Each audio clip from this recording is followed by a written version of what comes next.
Alrighty, moving on to section 1.8 notes. Here the objective is you should be able to multiply polynomials. Okay, so take a look at the first example here. So we're considering the product of two binomials, x minus 2 and x plus 5. Right? It is equivalent to one of the expressions below. So we want to determine which expression it is equivalent to by substituting in the value of x into all three expressions to check.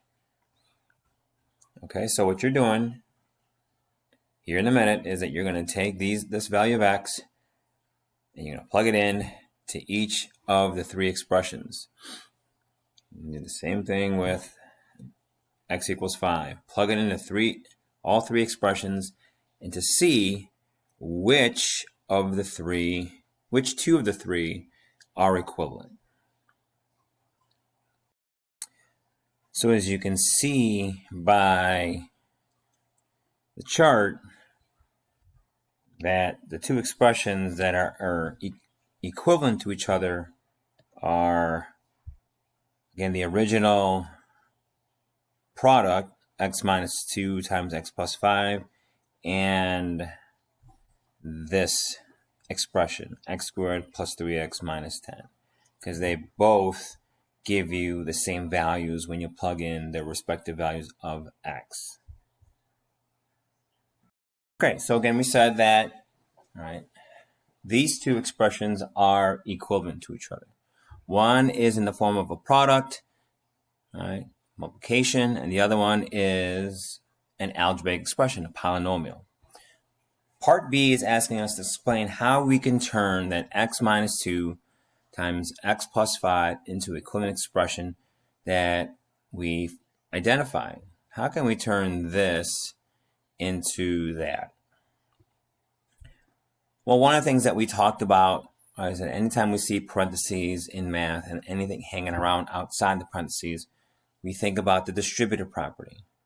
Okay, so again, we can apply that here, right? So we're going to distribute. But since we have more than just a single value hanging around this side of parentheses, we need to make sure that we distribute everything that's inside this parentheses. So for example, we're going to distribute this x. So give me x times x. Remember, distributive property means multiplication. Right? And then we're going to distribute this negative 2. So negative 2 times x, negative 2x. Well, we still have the 5 that needs to get multiplied. So we're going to take this x and multiply it by 5, get 5x. And this negative 2 times 5 is a negative 10. All right, so we use the distributive property to multiply those two binomials together.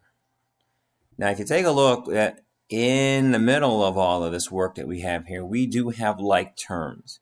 So we need to make sure we combine those like terms because we always want our answers to be simplified.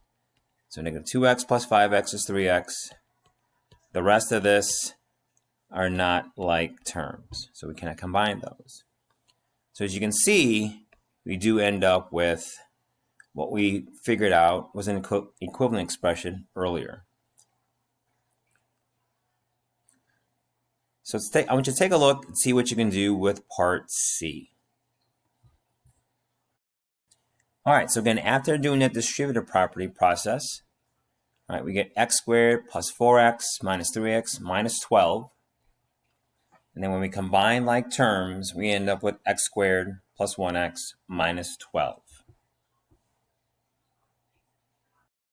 Okay, so a real quick review of the concept of the distributive property. Remember that we are using multiplication over addition and subtraction. And here we have a process on how we're going to multiply polynomials. We are going to use the distributive property to multiply the terms of one polynomial to the terms of the other.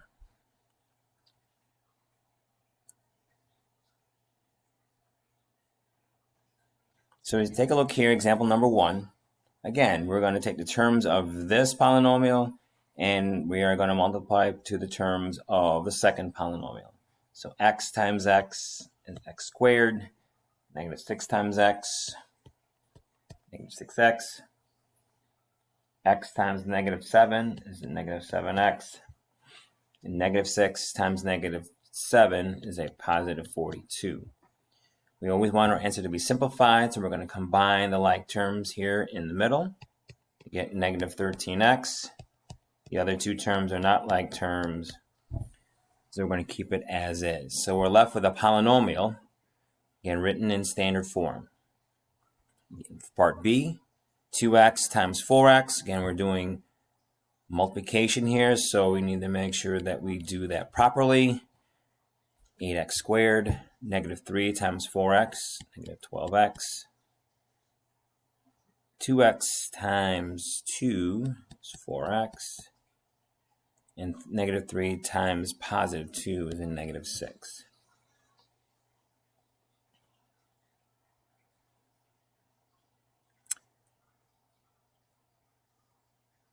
All right, so we combine like terms in the middle. We get negative 8x. And the other two terms are not like terms, so we just bring those down. Okay, so go ahead and give a try for part C and D.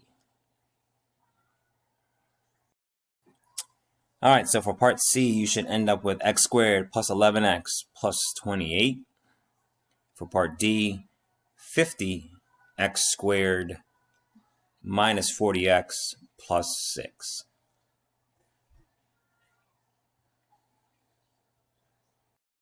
Now, the next example is asking us to multiply these two polynomials. Right. As you can see, this one is a little bit different from what we've done before, in that in the previous examples, we were always multiplying a binomial, a two-term polynomial, times another binomial. For this example, we have a trinomial, and we're multiplying it by a binomial.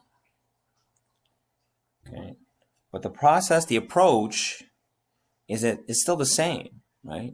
When you're multiplying polynomials, you're going to use distributive property. All right, so let's take the time to go ahead and apply the distributive property in multiplying this trinomial to that binomial.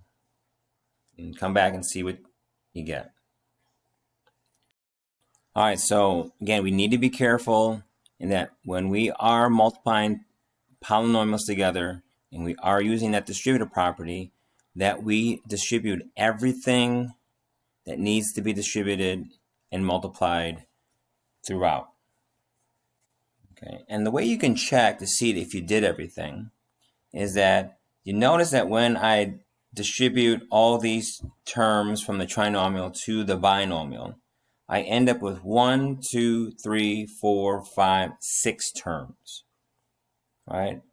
I know I did this right in terms of multiplying every pair, is that when you take the number of terms in the first polynomial, there's 3 terms, and multiply it by the number of terms in the second polynomial, 2 terms, right? That tells you how many terms you should end up with after you're done with the distributive property, right? 3 times 2 is 6, and I have 6 terms. Okay, so we just need to make sure that we are careful when we do that multiplication. All right. Again, do not forget you have to have your answer simplified. So therefore, you have to make sure you are combining like terms wherever possible. Okay, so take a look at example 3, part A. So again, we're going to do this one together. So again, I'm going to take this 4x squared, this positive 2x, and this negative 3, and I'm going to distribute it all to the 7x. Okay, so 4x squared times 7x is 28x cubed. 2x times 7x, again we're multiplying, so that's 14x squared. And then the negative 3 times 7x is negative 21x. All right, so now I'm going to do the same thing, but this time I'm going to take all the 3 terms here in the trinomial and multiply to the 1. So that's going to give me a positive 4x squared, a positive 2x, and a negative 3. All right, 1, 2, 3, 4, 5, 6 terms. Again, I should have 6 terms because I got a trinomial times a binomial. All right, so now I need to go and look for like terms that combine. I don't have any other terms with the x cubed. I do have a couple x squared terms here I'm going to combine. I got some x terms to combine. And then this lone constant. All right, let me give you some time to see if, go ahead and do parts B and C, and you can double check your answers here when you're done. Okay, so for part B, we have a binomial times a trinomial. So again, they're kind of flip-flopped here. The binomial comes first. However, again, it's a 2-term polynomial times a 3-term polynomial. When that initial step of doing the distributive property, I should end up with 6 terms. Okay, so 1, 2, 3, 4, 5, 6. There's my 6 terms that I get when I distribute that 4x into the trinomial and that -5 into the trinomial. When I combine like terms, I end up with this expression. All right, part C, we have a monomial, a 1-term polynomial times a 1, 2, 3, 4 times a polynomial that has 4 terms. So when I'm done with the distributive property, I should end up with 4 terms. 1, 2, 3, 4. Okay. So now this one didn't have any like terms that I was able to combine after I did the distributive property. So once I distributed, I was good to go. Okay, so that's it for today's notes. If you have any questions as you do the homework, make sure you let me know.